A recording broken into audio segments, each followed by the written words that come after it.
Present అయితే మనము back side చూస్తున్నాం కదా, బెంగళూరులోని కెంపేగౌడ బస్ టెర్మినల్ 1 అయితే ఉన్నాము. ఈరోజు మనం బెంగళూరు నుంచి మంత్రాలయంకి అయితే ట్రావెల్ అయితే చేస్తున్నాము. కేఎస్ఆర్టీసీ నాన్ ఏసీ స్లీపర్ బస్సులో మాకు టికెట్ ఫేర్ 800 రూపాయలు అయితే పడింది. మరి కేఎస్ఆర్టీసీ బస్సుని నేను ఎందుకు బుక్ చేసుకున్నాను అంటే కొంచెం ఫేర్స్ పరంగా కొంచెం తక్కువ కాబట్టి అదైతే బుక్ చేయడం అయితే జరిగింది. ఒకవేళ ఏపీఎస్ఆర్టీసీ బస్సెస్ ఏవైనా అవైలబుల్గా ఉన్నాయంటే ప్రతిరోజు మంత్రాలయంకి 3 బస్సెస్ అయితే అవైలబుల్గా ఉంటాయి. ఫస్ట్ బస్ 8:30కి అయితే కెంపేగౌడ బస్ టెర్మినల్ 3 నుంచి అయితే 8:30కి అయితే బయలుదేరుతుంది. మంత్రాలయంకి ఉదయం 6 గంటలకైతే చేరుకుంటుంది. బస్ టికెట్ ఫేర్ 550 రూపాయలు అయితే పడుతుంది. అలాగే 9 గంటలకి కెంపేగౌడ బస్ టెర్మినల్ 1 నుంచి star liner non AC sleeper bus అయితే అవైలబుల్గా ఉంటుంది. ఉదయం అంటే తెల్లవారుజామున 5 గంటల 45 నిమిషాలకైతే మంత్రాలయంకి అయితే చేరుకుంటుంది. బస్ టికెట్ ఫేర్ అప్పర్ మీరు బుక్ చేసుకుంటే 975 రూపాయలు, లోయర్ చేసుకుంటే అప్పర్ చేసుకుంటే 900 రూపాయలు, లోయర్ చేసుకుంటే 975 రూపాయలు. అలాగే 9:30కి ఏపీఎస్ఆర్టీసీ సూపర్ లగ్జరీ బస్ కూడా అవైలబుల్గా ఉంది.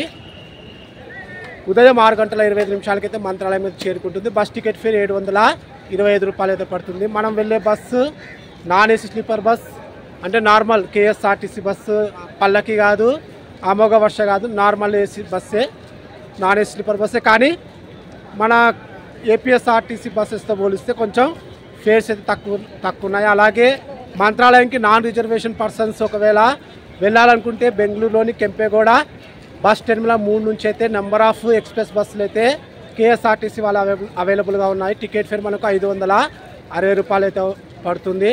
అలాగే బస్సు వేరే అయితే నాకైతే తెలియదు ఇంకా క్లారిటీగా, తుమ్కూరు మీద వెళ్తుందో ఆదోన్ మీద వెళ్తుందో అయితే క్లారిటీ లేదు. బస్సు ఎక్కిన తర్వాత రూట్ మ్యాప్ అలాగే బస్సు ఇంటీరియర్ మొత్తం కూడా బస్సులో ట్రావెల్ చేస్తూ మాట్లాడుకున్నాము. Hi viewers, this is Praveen, welcome back our YouTube channel. Mantralayam, Bengaluru to Mantralayam KSRTC non AC sleeper bus. కొత్త బస్సే, ఓల్డ్ బస్ మోడల్ అయితే కాదు. మనం లాస్ట్ టైం కర్నూలు నుంచి బళ్ళారి చేసిన బస్ లాంటి ఓల్డ్ బస్ అయితే కాదు, న్యూ వన్నే. ఒక అర్ధగంట ముందే platform number Kempegowda bus terminal 1 అయితే వచ్చింది. ప్లాట్ఫామ్ నెంబర్ 16 ఉంది. 16లో అయితే ఆగుతుంది ఈ బస్. బస్ ఇంటీరియర్ అయితే చూపిస్తాను. ఇప్పుడు డోర్ అయితే ఓపెన్ చేయడానికి అయితే వచ్చిన డ్రైవర్. ఇదే ఇంటీరియర్ చూడండి. నాకైతే లాస్ట్ లోయర్ బెర్త్ కంటే ఒక బెర్త్ ముందు అంటే 9వది బుక్ చేసుకున్నాను. Lower berth, charging points, beds, bus maintenance అయితే చాలా బాగుంది. ప్రజెంట్ అయితే మనం కెంపేగౌడ బస్ టెర్మినల్ 1 నుంచి అయితే బయలుదేరుతున్నాము. Now time is 9:30. మరి మన మంత్రాలయంకి రీచ్ అయ్యే టైం తెల్లవారుజామున 5 గంటల 30 నిమిషాలు. మరి ఆ టైం కల్లా రీచ్ అవుతామో లేదో చూద్దాము. అలాగే బస్ జర్నీ ఓవరాల్గా ఎలా ఉంటుంది, తర్వాత మధ్యలో ఎక్కడెక్కడ స్టాప్స్ ఉన్నాయనే వివరాలు అయితే తెలుసుకుందాము.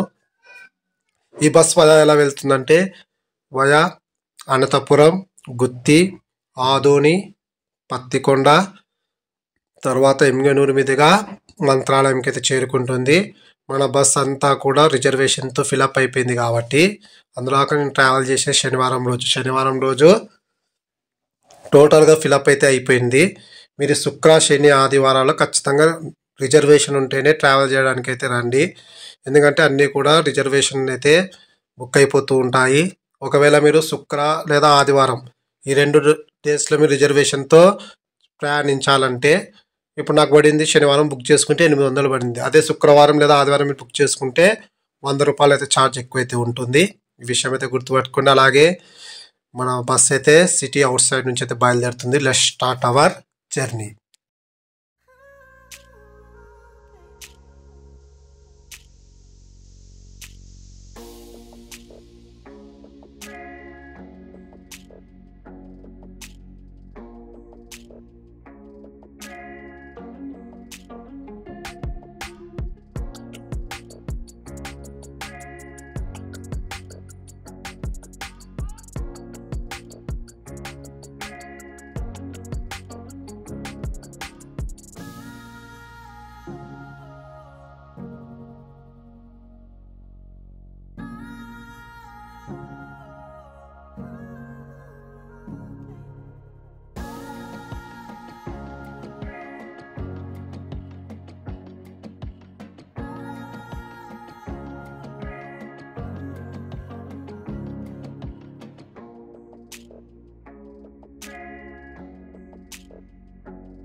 ఎగ్జాక్ట్లీ తెల్లవారుజామున 5:30 మనము మంత్రాలయం అయితే చేరుకున్నాము. బస్ మెయింటెనెన్స్ అంటే స్పీడ్ పరంగా అయితే చాలా బాగా అయితే మెయింటైన్ అయితే చేసింది.